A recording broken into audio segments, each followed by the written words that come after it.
Welcome to the deep dive. This is where we take the source material you send us, and, well, we really dig in. We pull out the most interesting bits, the stuff that gives you a proper understanding without drowning you in details. Exactly. And today, we've got some scientific documents you shared about a specific dinosaur. Our goal is to figure out the key things about this creature, why it matters in the grand scheme of dinosaur evolution. But keep it accessible, right? Not too much jargon. Precisely. So we're heading back to the early Cretaceous period. Think maybe 113 million years ago, give or take. And the location is Texas. Texas, yeah, what we now call Texas. Yeah. And the star of our deep dive today is Astrophocaudia slaughteri. Astrophocaudia slaughter. Okay, so let's start right at the beginning. This story kicks off in the 1960s. It does. With a paleontologist named Robert Slaughter, he found some fragments, bones from a sauropod Yeah. or, the long-necked plant eaters. Right, from the Paluxy Formation in Texas. And initially, these weren't called Astrophocaudia. No, not at first. They were tentatively assigned to the genus Pluriculus. Pluricalus. That name rings a bell. Didn't it have a kind of complicated history itself? Oh, definitely. Very tangled. For a while, some researchers thought Pluriculus was actually the same thing as Astrodon, which was another early North American sauropod. Okay, so typical paleontological puzzle solving. And these specific bones had numbers. Yep, standard practice. They were cataloged as SMU 61732 and SMU 2037365. Important little detail. And then someone else looked at them later, Juan Langston Jr. Yeah, in 1974, he looked at them and labeled them Pluriculus S, meaning, some species of Pluriculus, but wasn't sure which, or maybe even if it was a new one. But a full, proper scientific write-up that took longer. A lot longer, decades, actually. Hmm. Which brings us to Michael D. Diemick. He was a doctoral student, Okay. and he was doing this big study looking at a whole bunch of early Cretaceous sauropods from North America. Things like Sauroposeidon, the really huge one, Cedarosaurus, Brontomerus. So he was comparing all these related dinosaurs. Exactly. And as part of that massive project, he went back and re-examined those Texas fossils that Slaughter had found all those years ago. And that led to the breakthrough. That was the key moment. Yeah. In 2012, he published his research, and he concluded these bones were different enough to warrant a whole new genus. And that's where Astrophocaudia comes in. That's it. He formally named it Astrophocaudia slaughteri. So a new dinosaur officially recognized by science. Astrophocaudia. It's a really striking name. It must mean something specific, right? It's not just random sounds. Oh, absolutely not. Diemick was quite clever with the name. It actually has like 3 layers of meaning packed into it. 3 layers. Okay, unpack that for us. All right, so first the Phocaudia part from Greek roots. It basically means non-twisting tail. Non-twisting tail, why? It refers to a specific feature in the tail vertebrae. There's a kind of connection called the hyposphene-hypantrum articulation that was really closely connected in Astrophocaudia. This likely made the tail stiffer, less able to twist side to side, at least in certain ways. Interesting. So maybe it used its tail differently? Could be, maybe for balance or defense or something else entirely. It hints at different adaptations. Okay, so non-twisting tail. What's the second meaning? You mentioned star. Yeah, the astro part. You can also interpret the name as star tail. Star tail. Apparently, if you look at the back end of some of the tail vertebrae, they have this kind of 3-pointed shape, like a star. Huh. A visual description built right into the name. Pretty much. And then there's the third layer. Which is? Tribute. Astro is also a nod to Astrodon. Ah, the one you mentioned earlier, the first named sauropod from North America. That's the one. So it's respecting the history of discovery on the continent, and then the species name, slaughteri. That must be for Robert Slaughter. Exactly. Honoring the original discoverer. It's really elegantly done, packing anatomy, appearance, and history into one name. That is incredibly cool. It's like a mini history lesson. Okay, so we understand the name now. What about the actual dinosaur? What did it look like? What bones do we actually have? Right. So the main reference specimen, the holotype, it's technically composed of that single tooth, SMU 2037365. Just one tooth. Well, and the partial skeleton, SMU 61732. That second number covers the bones. Okay, what's in the skeleton? We've got 2 neck vertebrae, some fragments from the back vertebrae, quite a good section of the tail 24 vertebrae there. Oh, okay. Plus about 20 rib fragments, a couple of chevrons. Those are the small bones under the tail vertebrae. Part of a shoulder blade, a piece of the right hip, bone, the ilium, and then some other sort of unidentified fragments. So not a complete skeleton by any means, but definitely enough to get a sense of the animal. For sure. And Diemick was pretty confident these all came from one individual animal. How could he tell? mainly because the sizes all match up proportionally. Huh. And there weren't any duplicate bones, like two left shoulder blades, which would indicate more than one dinosaur. Makes sense. So one individual Astrophocaudia, did Dimick estimate its size? Not in his original 2012 paper, no.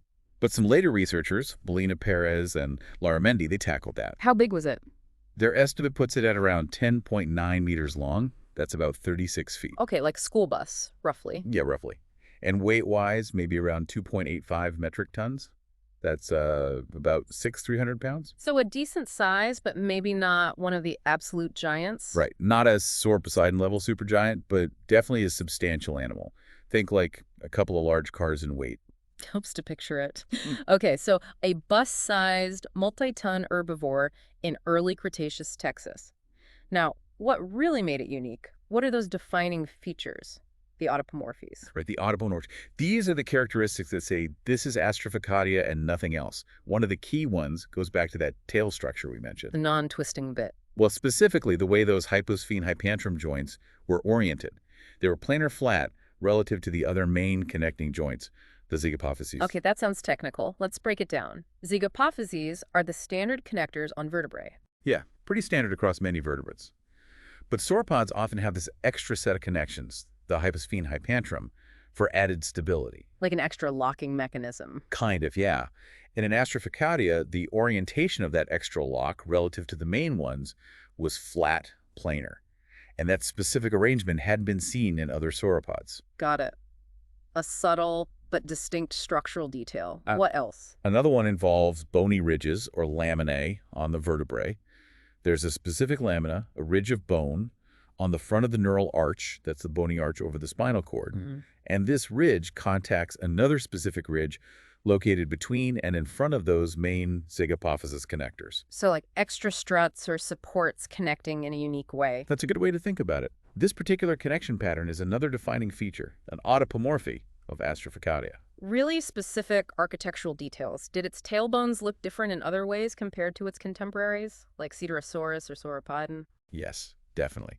When you put the tail vertebrae side by side, even beyond those main autapomorphies, there are differences in the overall shape, the proportions of the main body of the vertebra, the centrum. Right. The shape of the neural spines that stick up.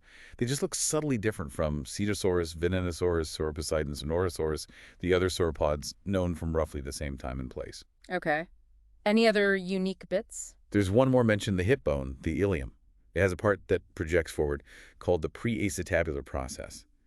In Astrophocaudia, when you look at it from above, this process has a slight curve to it. Another small detail that adds up to a unique dinosaur. Exactly. It's these combinations of features that let paleontologists say, okay, this is something new.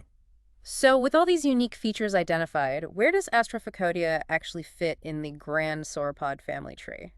How did Dimick classify it? His analysis placed it within a large group called Symphospondyle. Symphospondyle. Okay, what does that mean? Think of it as a major branch of more advanced sauropods. It includes the Titanosaurs, but also other groups that branched off earlier. Dimick's study put Astrophocaudia within Symphospondyle, but sort of on a lower branch outside the Titanosauria itself. It was in what they call a basal polynymy, basically. Its exact relationship to a few other early Symphospondylans wasn't fully resolved. So, part of the advanced group, but an early member. And what about that other Texas sauropod, Plexisaurus? Yes. Dimick's 2012 study also concluded that Plexisaurus wasn't a separate genus after all. Oh. He argued it was actually synonymous with Sauroposeidon. So basically just more remains of the giant Sauroposeidon. Interesting. So his work reshuffled the Texas sauropod deck quite a bit. Has there been more recent work on Astrophocaudia's relationships? Yes, there has. A study from 2024 by Hahn and colleagues revisited the phylogeny. And did it change things much? It largely agreed with Dimick, placing Astrophocaudia firmly within Symphospondyle. But their analysis gave a bit more resolution, a clearer picture. They put it in a specific, currently unnamed subgroup, separate from lineages like Brontomerus or Sauroposeidon, but still heading towards the Titanosauria branch. So refining its position. Still an early Symphospondylin, but maybe grouping with a slightly different set of close relatives than previously thought. Pretty much. It highlights how these phylogenetic trees get updated as we find more fossils and refine our analytical methods. Looking at the diagrams, you can see it branching off after earlier sauropods like Camarasaurus, kind of alongside or just before groups like Brachiosauridae, and definitely before the main radiation of Titanosauria. It's like building this incredibly complex family tree with puzzle pieces found millions of years apart. That's a great analogy. And Astrophocaudia is one of those crucial pieces, helping us understand the branching patterns during the early Cretaceous. Which brings us to the big picture. What's the real significance of Astrophocaudia? Why should we care about this particular Texas sauropod? Well, it's significant for a few key reasons. First, it just adds to the known diversity. It shows us there were more types of these giant herbivores roaming North America in the early Cretaceous than we previously realized. So a richer ecosystem picture. Exactly. And that time period, the early Cretaceous, is really important. It's when we see the beginnings of these advanced symphospondylan groups, including the ancestors of the titanosaurs that would dominate later on. Astrophocaudia gives us a snapshot of that evolutionary transition. And its unique features, the autapomorphes, they tell us something too. Absolutely. Those specific anatomical details, the tail structure, the vertebral laminae, they provide crucial data points for understanding how sauropod bodies were evolving, how different lineages experimented with different ways of supporting their huge size, moving, maybe defending themselves. It helps trace the evolutionary pathways. Precisely. And finally, I think its discovery story itself is significant. How so? It really showcases the scientific process, doesn't it? You have an initial discovery, decades ago, then initial tentative classification. Then, much later, a researcher with new questions, broader comparisons, and refined techniques takes a fresh look. And realizes is something new altogether. Yes, it shows science isn't static. It builds on previous work, corrects itself, and refines our understanding as more evidence comes to light. It's a great example of paleontology in action. Okay, so let's quickly recap this deep dive on Astrophocaudia slaughteri, discovered initially in the 60s in Texas by Robert Slaughter. Right, but only formally named in 2012 by Michael D. Emick. With that fantastic name meaning non-twisting or star-tail, and honoring Astrodon and Slaughter.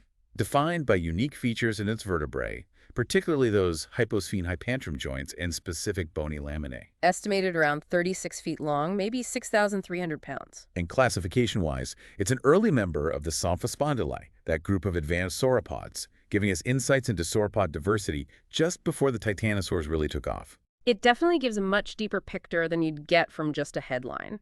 We've really unpacked the science behind it. For sure. Looking at the actual research papers, the details Emick and others analyzed, it really brings the process and the dinosaur itself to life. So here's a final thought for you, our listener, to chew on.